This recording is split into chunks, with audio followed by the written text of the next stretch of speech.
বন্ধুরা, এটা হচ্ছে হুলোরঘাট, মায়াপুর হুলোরঘাট। মায়াপুর হুলোরঘাট যেটি যাওয়ার জন্য তাদের জায়গাতে দেখুন আমি 10 টাকা দিয়ে একটি টিকিট কাটলাম। টিকিটে নিয়ে আমি যাব এখন লঞ্চঘাটে। তো এখানকার কত টাইম সবই আপনাদের বলছি, ভিডিওর মাধ্যমে আপনারা দেখুন। এই দেখুন আমি এখন যাচ্ছি, দেখতে পাচ্ছেন এই জলপথে দিয়ে আমি এখন চললাম। এখান থেকে টিকিট কেটে এখান থেকে সোজা যেতে হবে লঞ্চঘাট। লঞ্চঘাট গেলে পরে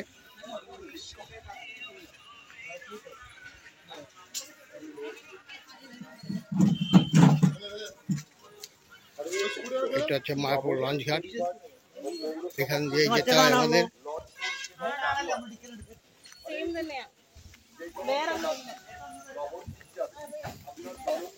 এই যাচ্ছে লঞ্চ দাঁড়িয়ে আছে, আপনাদের দেখাবো। তবে টিকিটটা সঙ্গে অবশ্যই রাখবেন। এখান থেকে এই চালু হয় সকাল 5টা থেকে চালু হয়, চলে রাত্রি 8টা পর্যন্ত। তারপরে ওদিকে নৌকা আছে, তবে এখন আমি নৌকা লঞ্চে উঠবো, যাচ্ছি।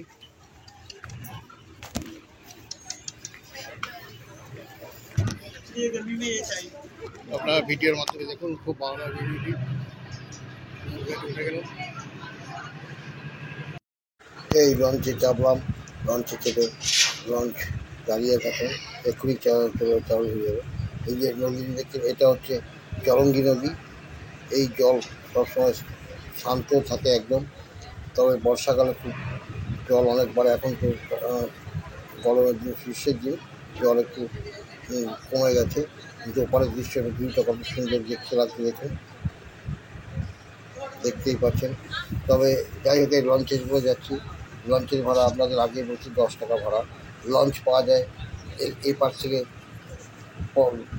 10 থেকে 15 মিনিটের মধ্যে পেয়ে যাবেন। ওপার পৌঁছতে ওই 8 থেকে 10 মিনিট লাগে পৌঁছতে। তো আমরা লঞ্চ দিয়ে যাচ্ছি, চরঙ্গী নদীটা দেখুন।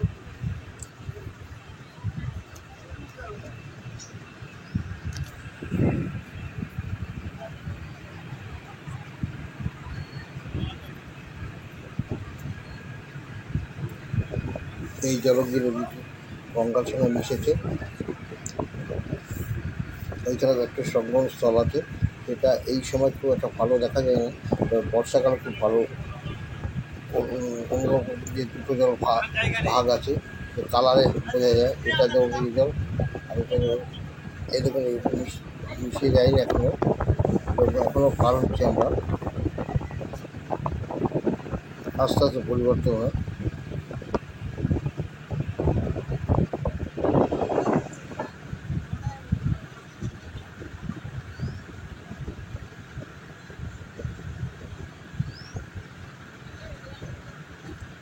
কত সুন্দর লাগছে দেখুন। ওপারে স্বরূপগঞ্জ, এপারে মায়াপুর হুলোরঘাট, মাঝখান দিয়ে এটা বয়ে চলেছে।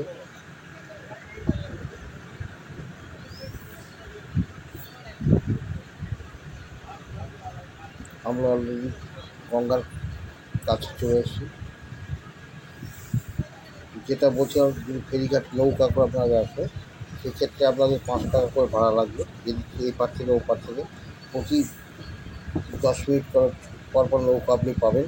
তবে নৌকাও চলে ভোর 5টা থেকে আপনার রাত্রি লাস্ট খেয়া আছে আপনার 10টার সময়।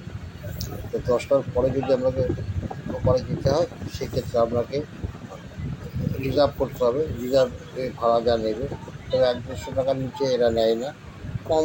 এবার আপনি কথা বলে দিতে পারবেন নৌকার মাঝিদের সঙ্গে। এখানে গঙ্গা এখন পৌঁছে গেছে। ওপারের যে এটি নবদ্বীপ ফেরিঘাট থেকে ছেড়েছে সেটি আসছে, তারপর নৌকাটিও যাচ্ছে, দেখতে পাচ্ছেন পাশ দিয়ে নৌকাটিও বেরিয়ে যাচ্ছে। লঞ্চটা আমাদের সঙ্গে বেরিয়ে গেল।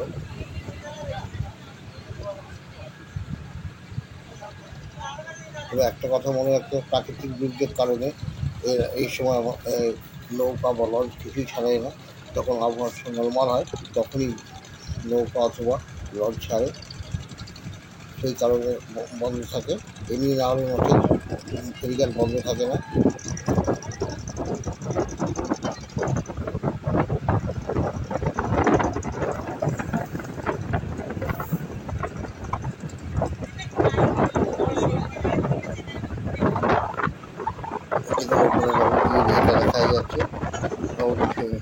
ফেরিঘাটটা।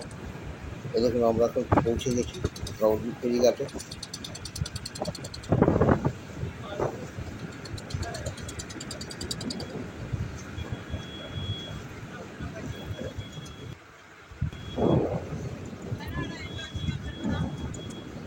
এই দেখুন আস্তে আস্তে লঞ্চটি কিনারায় আসছে এবং সিস্টেমেটিক আছে যে আগে লঞ্চ চালাবে এখানে সিকিউরিটি আছে, সিকিউরিটি ব্যারিকেড করা আছে, গেট জড়ি দিয়ে বাঁধা আছে, খুলে দেবে। তারপর এই লোকগুলো নামার পরেই তারপর চাপে, কিন্তু একটা রেস্ট্রিকশান আছে। চলুন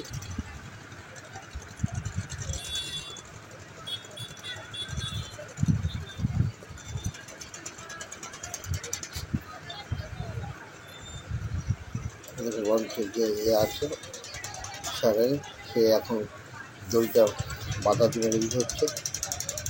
দেখতে পাচ্ছেন এই ভদ্রলোক, ওই দেখুন বেরিয়ে দিল। এই যে যেসব আস্তে আস্তে দেখুন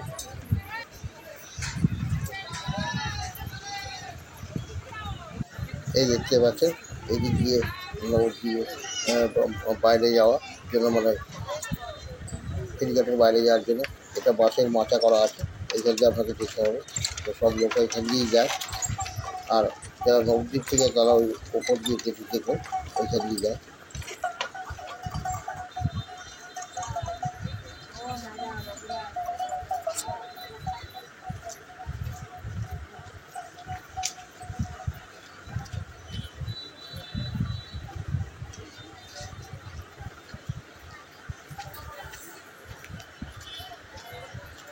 এই দেখতে পাচ্ছেন সামনে বসে আছে, এনাকে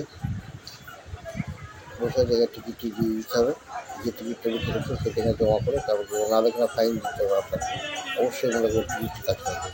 এই বাইরে বেরিয়ে গিয়ে এই সামনেই দেখতে হবে স্টেশন, এখান থেকে আপনি নবদ্বীপ স্টেশন যেতে পারেন বা নবদ্বীপ মন্দির যেতে পেট্রোল অফিসার কন্ট্যাক্ট করে নেবেন, আরামসে আপনাকে পাবেন। যাই হোক বন্ধুরা, নবদ্বীপ ফেরিঘাট হুলোরঘাট ফেরিঘাটের ভিডিওটি আপনার দেখাও। যদি ভালো লাগে অবশ্যই লাইক, শেয়ার, কমেন্টস করবেন।